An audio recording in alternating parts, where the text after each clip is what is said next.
Now, because, FGC, how many times have you been asked for free legal advice? Oh, dude, all the time. Yeah, yeah, for sure. Well, I hold myself out as offering it because what I've said to all the FGC players is that I'll take a look at their first esports team contract for free because it's important to me that the scene be in a healthy place, and I would rather have players with good contracts than not. And typically, a player's first contract is not worth a lot of money. So it's not something that they'd be really able to show to a lawyer with the expectation that they'd be able to pay very much, because there's just not much money in it for people who are starting their first esports team contracts in the FGC. So I'd rather make sure that they are taken care of. Because I think that if I were to not do that for free, then they just wouldn't get it looked at by a lawyer at all. I think that that's worse. So there is a lot of free work that I do, but I think that it's really nice to be able to do that. I'm happy to be able to do that.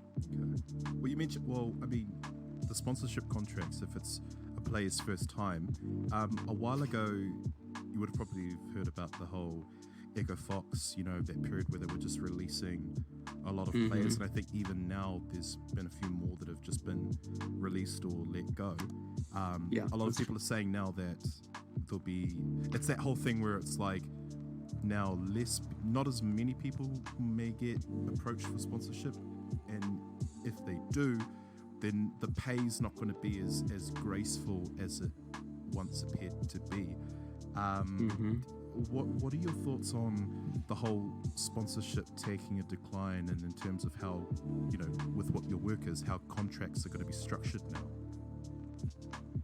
Well, I don't think that esports teams are going to be going away, but I do think that Echo Fox is probably not a sustainable operation.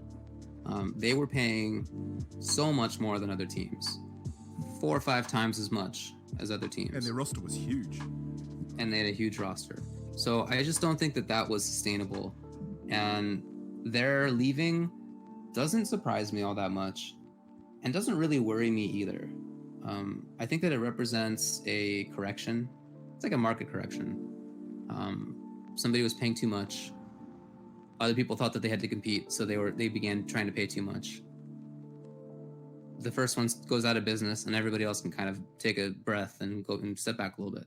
So that's how I think it is. I don't think that teams are going to get out of sponsoring players. I just don't think that they're going to be doing it to the tune of how much money Echo Fox was spending on people. I think that that's okay. The FGC is much smaller than other esports, so it's not. Echo Fox was paying FGC players like they would pay somebody in League of Legends, and that's just probably not the way to do it. Although I want people in the FGC to get paid a lot of money, of course, they're friends of mine. That's probably not the smartest idea financially for the team. But players are still getting paid. They're still getting salaries. There are still pickups. The people who were dropped from Echo Fox were, at least a couple of them were picked up already almost immediately. Yeah. And a couple others have already received offers. So I'm not like concerned that sponsors are going to go away in general. But the FGC the whole time has been kind of doing it as a grassroots operation, a kind of slow build. It's not a very fast growth kind of thing. There's nothing in the FGC that relates to something like Overwatch, which basically was constructed in just a couple of years, and now they have this giant, many, many millions of dollars worth of situation. Nothing like that exists in the FGC. It's going to be much slower growth. But I think that's fine. I feel like that's a way for us to be able to sort of stay more like the grassroots kind of operation that we want. And it's also a way to grow without having to worry about whether all this is going to go away in the future. Because there's no like influx of outside money without which we would just implode.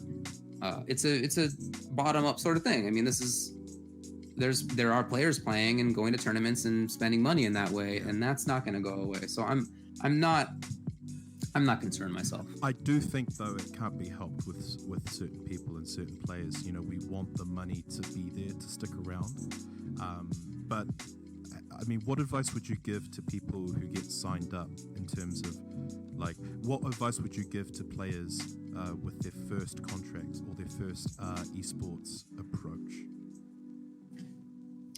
Well, like with any contract, I think it's worth getting a lawyer to check it out.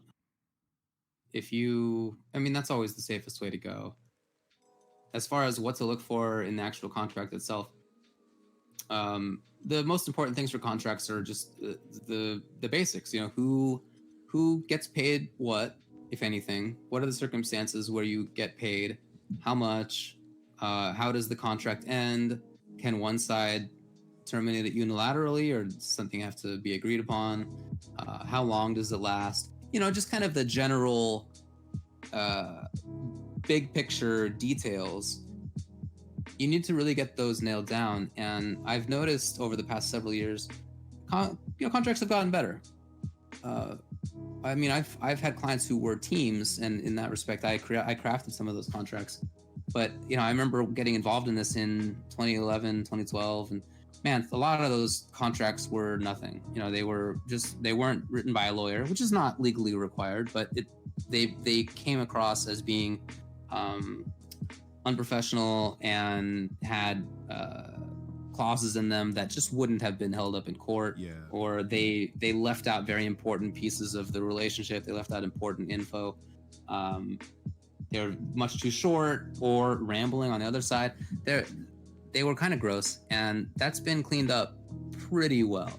There's still some huckstering going on, but it's much better than it used to be. So most contracts that I see nowadays, although they may not be great in terms of how long they last or whether they offer any salary or anything, those numbers can always change. The underlying contract itself is much more frequently not something that's going to outright take advantage of you. But to make sure, I recommend, like I said, getting an attorney to take a look at it. Yeah, and no harm